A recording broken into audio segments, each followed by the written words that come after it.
ಕೈ ಕಾಲುಗಳಲ್ಲಿ ಸೂಜಿ ಚುಚ್ಚದ ಹಾಗೆ ಜುಮು ಜುಮು ಜುಮು ಆಗುವಂಥದ್ದು, ಆಯಾಸ, ನೆನಪಿನ ಶಕ್ತಿ ಕೊರತೆ, ಇವುಗಳನ್ನೆಲ್ಲ ತುಂಬಾ ಚೆನ್ನಾಗಿ ನಿವಾರಣೆಯನ್ನ ಮಾಡ್ಕೊಳ್ಬಹುದು.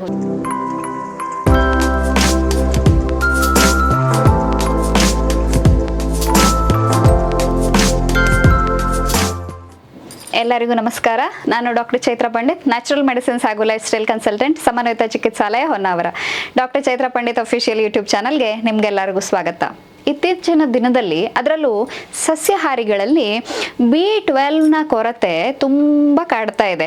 ಇವಾಗ ಬೆಳಿಗ್ಗೆ ಚೆನ್ನಾಗಿ ನಿದ್ರೆ ಮಾಡಿರ್ತಾರೆ, ಆದರೆ ಬೆಳಿಗ್ಗೆ ಎದ್ದ ಮೇಲೆ ಒಂಥರ ನಿರಾಸಕ್ತಿ, ಆಯಾಸ ಆಗತ್ತಾ ಇರೋವಂಥದ್ದು, ಚಿಕ್ಕ ಚಿಕ್ಕ ವಿಷಯಕ್ಕೆ ಒಂಥರ ಕಿರಿಕಿರಿ ಆಗೋವಂಥದ್ದು, ಅಥವಾ ನೆನಪಿನ ಶಕ್ತಿ ಕೊರತೆ ಆಗ್ಬಿಡೋ ಅಂಥದ್ದು, ಮತ್ತು ಸ್ಪೆಷಲಿ ಕೈ ಕಾಲುಗಳಲ್ಲಿ ಸೂಜಿ ಚುಚ್ಚದ ಹಾಗೆ ಜುಮು ಜುಮು ಜುಮು ಜುಮು ಅಂತ ಯಾವಾಗಲೂ ಆಗ್ತಾ ಇರೋದು.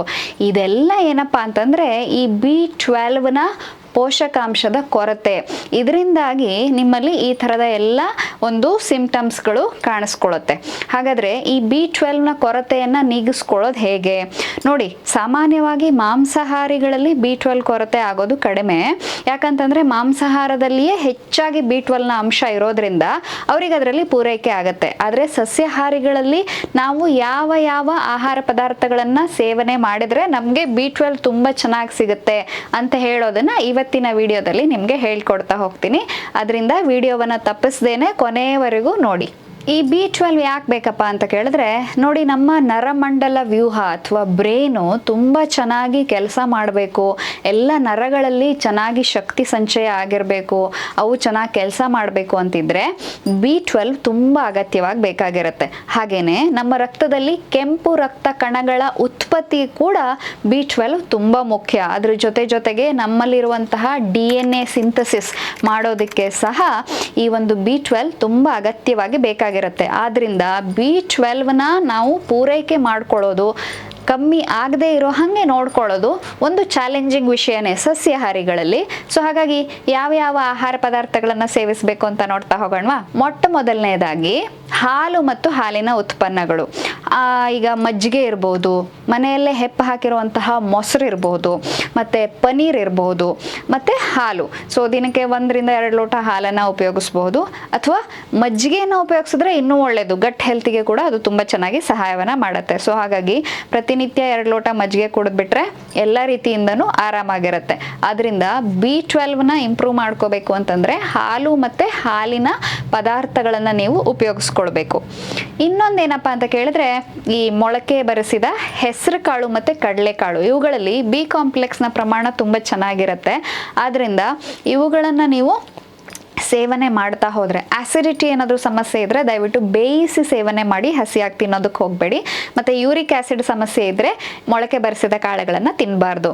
ಸೊ ಅದರಿಂದ ಬಾಕಿ ಏನು ಆಹಾರ ಪದಾರ್ಥಗಳನ್ನು ಹೇಳ್ತೀನಿ, ಅದನ್ನು ಉಪಯೋಗಿಸ್ಕೊಳ್ಬಹುದು. ಸೊ ಮೊಳಕೆ ಬರಿಸಿದ ಹೆಸರು ಕಾಳು ಮತ್ತು ಕಡಲೆಕಾಳುಗಳನ್ನು ನೀವು ಉಪಯೋಗಿಸ್ಕೊಂಡು B12ನ ಪ್ರಮಾಣವನ್ನು ಜಾಸ್ತಿ ಮಾಡ್ಕೊಳ್ಬಹುದು. ಇನ್ನೊಂದೇನಪ್ಪ ಅಂತಂದರೆ ಫರ್ಮೆಂಟೆಡ್ ಫುಡ್ಸ್ ಅಂತ ಹೇಳ್ತೀವಿ, ಅಂದರೆ ಹುದುಗು ಬರ್ಸಿರೋ ಅಂಥದ್ದು. ಈಗ ನೋಡಿ, ನಾವು ದೋಸೆ ಹಿಟ್ಟು ಅಥವಾ ಇಡ್ಲಿ ಹಿಟ್ಟು ರಾತ್ರಿ ಅದನ್ನು ಹುದುಗಿಸಿಟ್ಬಿಟ್ಟು ಮರುದಿವಸ ಅದು ತಯಾರಾಗಿರುತ್ತಲ್ಲ, ಇಂತಹ ಹುದುಗು ಬರ್ಸಿರೋ ಅಂಥ ಒಂದು ಫರ್ಮೆಂಟೆಡ್ ಫುಡ್ಸ್ ಏನು ಹೇಳ್ತೀವಿ, ಅಥವಾ ನ್ಯೂಟ್ರಿಷನಲ್ ಈಸ್ಟ್ ಇರ್ಬೋದು, ಇವುಗಳನ್ನು ಉಪಯೋಗಿಸ್ಕೊಳ್ಳೋದ್ರಿಂದ ನಿಮ್ಮಲ್ಲಿ B12ನ ಪ್ರಮಾಣ ಜಾಸ್ತಿ ಆಗುತ್ತೆ. ಈ ಹುದುಗು ಬಂದಂತಹ ಆಹಾರ ಪದಾರ್ಥಗಳಲ್ಲಿ B12 ಹೆಚ್ಚಿಗೆ ಮಾಡುವಂತಹ ಗುಣ ಇರುತ್ತೆ. ಆದ್ದರಿಂದ ನೀವು ಈ ಥರದ ಆಹಾರ ಪದಾರ್ಥಗಳನ್ನು ನೀವು ನಿಮ್ಮ ಆಹಾರದಲ್ಲಿ ಸೇವನೆಯನ್ನ ಮಾಡಬಹುದು. ಇನ್ನೊಂದೇನಪ್ಪ ಅಂತಂದ್ರೆ ಗಟ್ ಹೆಲ್ತ್, ಅಂದ್ರೆ ಕರುಳಿನ ಬ್ಯಾಕ್ಟೀರಿಯಾಗಳು, ಗುಡ್ ಗಟ್ ಬ್ಯಾಕ್ಟೀರಿಯಾ ಅಂತ ಹೇಳ್ತೀವಿ. ಆರೋಗ್ಯಯುತವಾಗಿರುವಂತಹ ಒಳ್ಳೆಯ ಕರುಳಿನ ಬ್ಯಾಕ್ಟೀರಿಯಾಗಳೇನಿದೆ ಅದು B12ನ ಹೀರಿಕೆಗೆ ಮತ್ತೆ B12ನ ಇಂಪ್ರೂವ್ಮೆಂಟ್ ಮಾಡೋದಕ್ಕೆ ಅತ್ಯಂತ ಸಹಾಯವನ್ನ ಮಾಡುತ್ತೆ. ಆದ್ರಿಂದ ಏನ್ ಮಾಡ್ಬೇಕಪ್ಪ ಅಂತಂದ್ರೆ ಗಟ್ ಹೆಲ್ತ್ ಅನ್ನ ಚೆನ್ನಾಗಿ ಇಟ್ಕೊಳ್ಳುವಂಥದ್ದು ತುಂಬಾ ಮುಖ್ಯ. ಈ ಗಟ್ ಹೆಲ್ತ್ ಅನ್ನ ಚೆನ್ನಾಗಿ ಇಟ್ಕೊಳ್ಳೋದು ಹೇಗೆ ಅನ್ನೋದ್ರ ಬಗ್ಗೆ ನಾನು ಡೀಟೇಲ್ ಆಗಿ ವಿಡಿಯೋಗಳನ್ನ ಮಾಡಿ ಹಾಕಿದ್ದೇನೆ.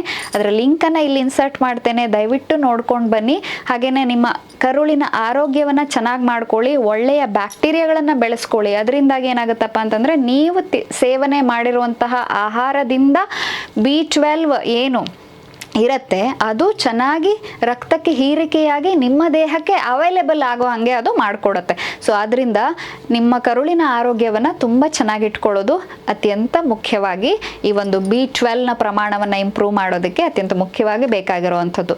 ಹಾಗಾಗಿ ಇಂತಹ ಒಂದು ಏನು ಸರಿಯಾದ ಆಹಾರವನ್ನು ಸೇವನೆ ಮಾಡೋದು, ಜೊತೆಗೆ ಗಟ್ ಹೆಲ್ತನ್ನು ತುಂಬ ಚೆನ್ನಾಗಿ ಇಟ್ಕೊಳ್ಳೋದು, ಇವುಗಳನ್ನು ಮಾಡೋದ್ರಿಂದ ನೀವು B12 ಕೊರತೆಯನ್ನು ನೀಗಿಸ್ಕೊಂಡ್ಬಿಟ್ಟು ಕಾಲನ್ನು ಕೈ ಕಾಲುಗಳಲ್ಲಿ ಸೂಜಿ ಚುಚ್ಚದ ಹಾಗೆ ಜುಮು ಆಗುವಂಥದ್ದು, ಆಯಾಸ, ನೆನಪಿನ ಶಕ್ತಿ ಕೊರತೆ, ಇವುಗಳನ್ನೆಲ್ಲ ತುಂಬ ಚೆನ್ನಾಗಿ ನಿವಾರಣೆಯನ್ನು ಮಾಡ್ಕೊಳ್ಬಹುದು. ಹಾಗೆಯೇ ಇದೆಲ್ಲ ಆಹಾರಗಳನ್ನು ಸೇವನೆ ಮಾಡೋದ್ರ ಜೊತೆಗೆ ನಾವು ಸಪ್ಲಿಮೆಂಟ್ ಫಾರ್ಮಲ್ಲಿ ಕೂಡ B12ನ್ನು ಸೇವನೆಯನ್ನು ಮಾಡಬಹುದು. ಸಪ್ಲಿಮೆಂಟ್ನ ಅಗತ್ಯ ನಿಮಗಿದೆ ಅಂತಂದರೆ ನಮ್ಮಲ್ಲಿ ಅದು ಅವೈಲೇಬಲ್ ಇದೆ. ಕೆಳಗೆ ಬರ್ತಾ ಇರುವಂತಹ ನಂಬರಿಗೆ ಕಾಲ್ ಮಾಡಿ ನೀವು ಕಾಂಟ್ಯಾಕ್ಟನ್ನು ಮಾಡಿ ಅದನ್ನು ತರಿಸ್ಕೊಳ್ಬಹುದು. ಕನ್ಸಲ್ಟೇಷನ್ಸ್ ಬೇಕು ಅಂತಂದರೆ ಕೂಡ ಆನ್ಲೈನ್ ಕನ್ಸಲ್ಟೇಷನನ್ನು ಬುಕ್ ಮಾಡ್ಕೊಳ್ಳಿ. ಅದರಿಂದ ಮೂಲಕ ನಿಮ್ಮಲ್ಲಿರುವಂತಹ ಸಮಸ್ಯೆಯನ್ನು ನನಗೆ ಹೇಳಿಬಿಟ್ಟು ನೀವು ನಿಮ್ಮ ಸಮಸ್ಯೆಗೆ ಪರಿಹಾರವನ್ನು ಪಡ್ಕೊಳ್ಬಹುದು. ಇಂಥದ್ದೇ ಹಲವಾರು ಮಾಹಿತಿಯುಕ್ತ ವಿಷಯದೊಂದಿಗೆ ಮುಂದಿನ ವಿಡಿಯೋದಲ್ಲಿ ಭೇಟಿಯಾಗ್ತೇನೆ. ಅಲ್ಲಿವರೆಗೆ ಆರೋಗ್ಯವಾಗಿರಿ. ನಮಸ್ಕಾರ.